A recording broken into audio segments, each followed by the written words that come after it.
যেখানে আজকে ছোট ছোট বাচ্চারা আজকে নিরাপত্তার মধ্যে নেই, ছোট ছোট বাচ্চাদের আজকে ধর্ষণ করা হয়, কিন্তু এই ধর্ষণের বিচার আমাদের বাংলার জমিনে হয় না। এত সংখ্যক পুলিশ প্রশাসন, এত সংখ্যক পুলিশ প্রশাসনকে বেতন দিয়ে একজন ধর্ষকের বিচার যদি এই বাংলার জমিনে না হয়, এসব পুলিশ প্রশাসন দিয়ে কোনো কাজ হবে না। এই সাধারণ জনগণের হাতে আপনারা তুলে দেন, এই ধর্ষকের বিচার এই বাংলার জমিনে হয়ে যাবে ইনশাআল্লাহ। আর যদি ধর্ষকের বিচার না করতে পারেন তাহলে আপনারা গদি ছেড়ে দেন। আমি স্বরাষ্ট্রমন্ত্রীকে বলতে চাই, আপনি বলেন যে এটা মধ্যযুগ নয়, এটা হলো ডিজিটাল যুগ। আপনি মধ্যযুগ ডিজিটাল যুগ আমরা বুঝি না। আমরা প্রত্যেকটা ধর্ষকের বিচার পার্লামেন্টে না পারলে প্রকাশ্যে আমরা এই জাতির সামনে দেখতে চাই। কারণ আজকে আমরা ছোট ছোট মা বোনদেরকে নিরাপত্তা দিতে পারি না। ছোট্ট আসিয়ার বিচার এখন আপনারা বাস্তবায়ন করতে পারলেন না, আবার বাড়িতে এসে আশ্বাস দেন। এই ক্ষমতা আমরা দেখতে চাইনি।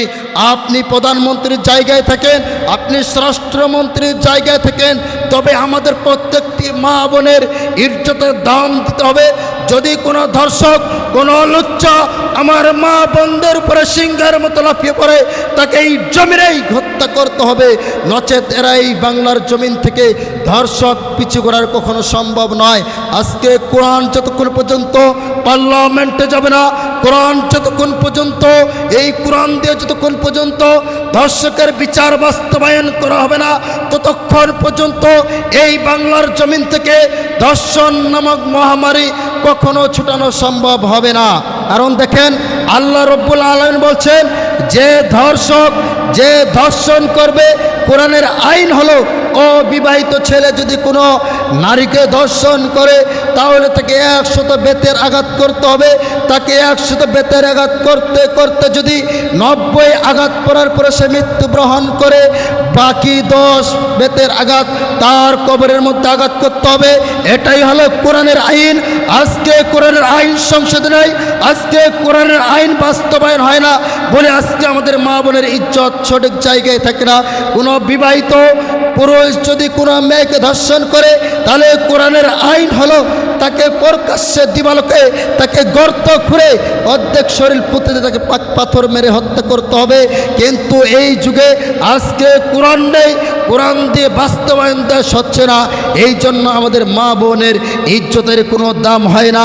এই জন্য আল্লাহ রাব্বুল আলামিন বলছেন, ইন্নাল্লাহা ইয়া'মুরুকুম বিল আদলি ওয়াল ইহসান। ইসলাম বলছে জুলুম, অত্যাচার, নারীর সম্মানহানি ইসলাম কঠোরভাবে নিষেধ করে দিয়েছেন। অত ইসলাম বলছেন যে জুলুম, অত্যাচার, নারীর সম্মানহানি করা যাবে না। কিন্তু ইসলামের বিরুদ্ধে, আল্লাহর কোরআনের আইনের বিরুদ্ধে আজকে মানুষ চলতেছে। কিন্তু আজকে ব্যর্থ সরকার, ব্যর্থ স্বরাষ্ট্রমন্ত্রী, এদের এই বিচার ব্যবস্থা দেখে মন চাচ্ছে যে এসব বিচার ব্যবস্থার মুখের মধ্যে আমি থুতু মারি। কারণ আমার মা বোনেরা আজকে রাস্তার মধ্যে চলতে পারে না, ছোট ছোট বাচ্চারাও আজকে নিরাপদ না। আর এরা সংসদে বসে বসে কথা বলে যে কোথাও ধর্ষক হয়নি। এরা শুধু ধর্ষককে গ্রেপ্তার করে জেলের মধ্যে বসাইয়ে আবার কয়েকদিন পরে আবার খালাস করে দেয়। দেখেন, রামিসার হত্যার বিচার, যিনি রামিসাকে ধর্ষণ করেছে, রামিসাকে হত্যা করেছে, এই রামিসাকে যেই যুবক হত্যা করেছে, এই যুবক স্বীকারোক্তি দিয়েছে, আমি রামিসাকে হত্যা করেছি, আমি রামিসাকে ধর্ষণ করেছি। স্বীকারোক্তি দেওয়ার পরে আজকে স্বরাষ্ট্রমন্ত্রী বলতেছে এটা মধ্যযুগ নয়, এটা হলো আদিযুগ, ডিজিটাল যুগ। এই যুগে মানুষকে দ্রুত ফাঁসি দেওয়া যাবে না। কারণ এখন যদি এইটার উপরে আমরা ফাঁসি দিয়ে যাই তাহলে সাদা সরল মানুষগুলো ফাঁসির মঞ্চে যাবে। এই বেটা কাকে তুমি ফাঁসির মঞ্চে দেখাও। কারণ এখন মধ্যযুগ নয়, ডিজিটাল যুগ, যেখানে একটা ডিএনএ টেস্ট 5 মিনিটের মধ্যে পাওয়া যায়। সেখানে যেখানে স্বীকারোক্তি দিয়েছে, যেখানে নিজে স্বীকার করেছে, এরপর আপনি 1 সপ্তাহ করে আদালতের সময় নিলেন, বোঝা যায় এর সাথে আপনি জড়িত রয়েছেন। আপনি স্বরাষ্ট্রমন্ত্রী হওয়ার ক্ষমতা রাখেনি। আপনার মতো স্বরাষ্ট্রমন্ত্রী, আপনার মতো নেতার মুখে আমরা থুতু মারি, সাধারণ জনগণ আপনার মুখে থুতু মারে। কারণ আপনি এই দেশের মানুষকে নিরাপত্তা দিতে পারেননি। আজকে দেশের মধ্যে হাজারো নারী, হাজারো শিশু বাচ্চাকে ধর্ষণ করা হচ্ছে। আজকে তাকাইয়া দেখেন, যেখানে ধর্ষিতা থাকে কবরের মধ্যে, সেখানে ধর্ষক থাকে বাইরে। আজকে ধর্ষিতা থাকে কবরের মধ্যে আর ধর্ষক থেকে বাইরে। এই ধর্ষককে কিছু টাকার বিনিময় আজকে খালাস করে দেওয়া হয়। যতক্ষণ পর্যন্ত এই জমিনে ইসলাম দিয়ে জিনিস বাস্তবায়ন হবে না, ততক্ষণ পর্যন্ত আমরা মা বোনদের ইজ্জত আমরা সুন্দরভাবে পাবো না, মা বোনদের নিরাপত্তা আমরা পাবো না, মা বোনদেরকে স্কুল কলেজে পাঠানোর সাহস পাবো না। কারণ এই ধর্ষকের বিচার তো বাংলার জমিনে হয় না। এই কারণেই যারা দুর্নীতি করে, যারা চাঁদাবাজি করে, যারা জুলুম করে, এদের অভ্যস্ত।